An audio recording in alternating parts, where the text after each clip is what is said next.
Okay, everybody, this is update number 4. It's Sunday, right around 12 noon.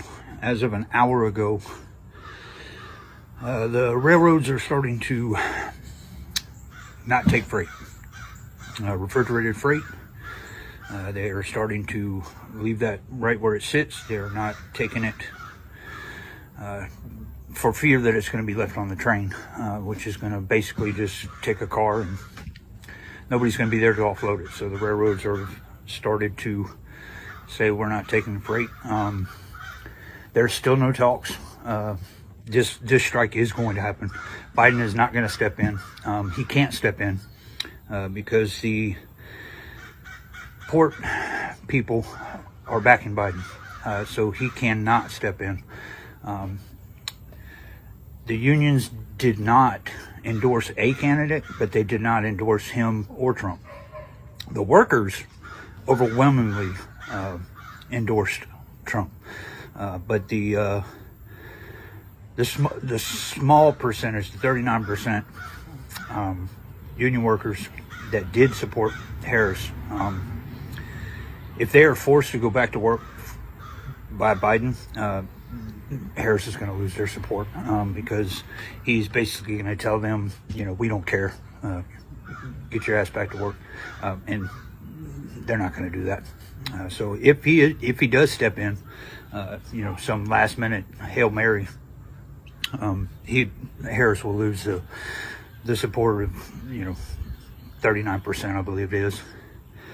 So I will try to keep y'all updated. I'm watching it throughout the day. There again, like I said, it's Sunday. This is right around 12 noon. The news about the railroads came out about an hour ago. So we'll see what happens here. Tomorrow is the last day. Tomorrow night at midnight, 12:01 Tuesday morning, they are to walk off the job. And all products coming into this country is going to stop. So y'all keep following me if you're not following me, and I'll keep you abreast on what's going on. Y'all have a good day.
Know that if you bury a loved one in your backyard, that your house now is zoned as a cemetery, and you no longer owe property taxes, as well as you're no longer part of any HOA or any government anything. Your house is a write-off.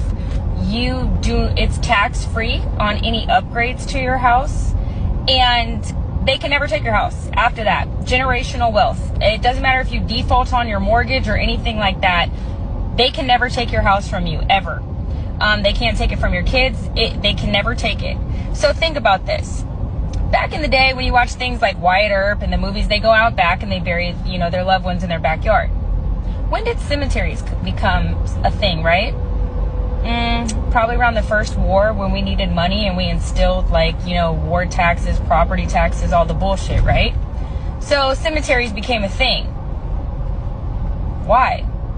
Oh, because they needed property tax.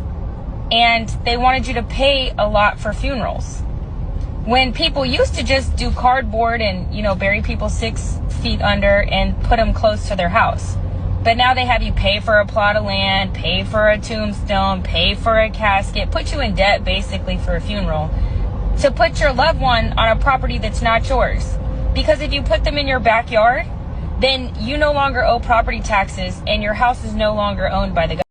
Hurricane Helene hit Leicester, North Carolina about 2 days ago. The local news is covering it, but the big news is not. A lot of people do not know what's going on. We are without food, without water. Gas stations are out. There's no electricity. It's a war zone. It's literally a war zone. Looting is going crazy. It's everywhere. Police are not responding to missing person calls anymore. They're only responding to big emergencies. The Walmart down the road on Bleachery just got flooded out where I work. There's nothing there. It's a war zone. There's flooding everywhere. Houses have been swept away. There's houses floating down the river. Cars are gone. We need help. We need help, and we need to get the word around. We need help, please. So part 2, we still don't have power. I haven't seen anything. We walked down to the road. There was a car that hit a tree, took the roof of the car clean off. Me and my roommate were splitting 1 bottle of water all day today. We had no more water. We need help. My job, if you look at the video, I work at Walmart. If you look at my video, it's flooded. My job right now, I can't even go to work. The roads, the flooding was so bad, it's torn up the asphalt, like it's ripped up the asphalt. If anybody can help, I mean, it's in my bio on my profile. If you can just click the link, I need help. A lot of us do, and please share. Please just share the other video or this video. We need help. Please pray for me. Asheville, North Carolina got hit by the hurricane 3 days ago. Bad news is we are getting hit by another hurricane in about 5 days. It's supposed to follow the same track. This community is devastated. Nobody can get in. I understand that there's plenty of trucks and people trying to get in, but I-26 and I-40 and every single bridge, they're not letting people cross because the bridges they're worried are going to collapse. We can't get help unless it's by air, and we don't know the locations where they are helping people. Sam's Club is giving out water if we need it, but there's no food or electricity right now. But just pray, please repost. It's just gonna get worse. It sounds like at the end of this week. So just keep praying and reposting, please. I'm about to share something with you that is very disturbing, and exactly why I made the last video. Look at this Facebook group with 13,000 people in it, looking for missing loved ones from Hurricane Helene. Why is this not on the news? Look at the pictures of all of these family members. Y'all, this is not okay. There are hundreds of them. Hundreds of people that have not heard from family members or talked to family members because they lost communication. Why is this not on the news? Why? We need to do something. Something needs to be done. I don't know what, but this area needs our help. These are our brothers and sisters in Christ. These are our fellow Americans. These are neighbors. These are human beings that family members are looking for them. Come on, TikTok. I mean, this goes on and on and on. We've got to do something.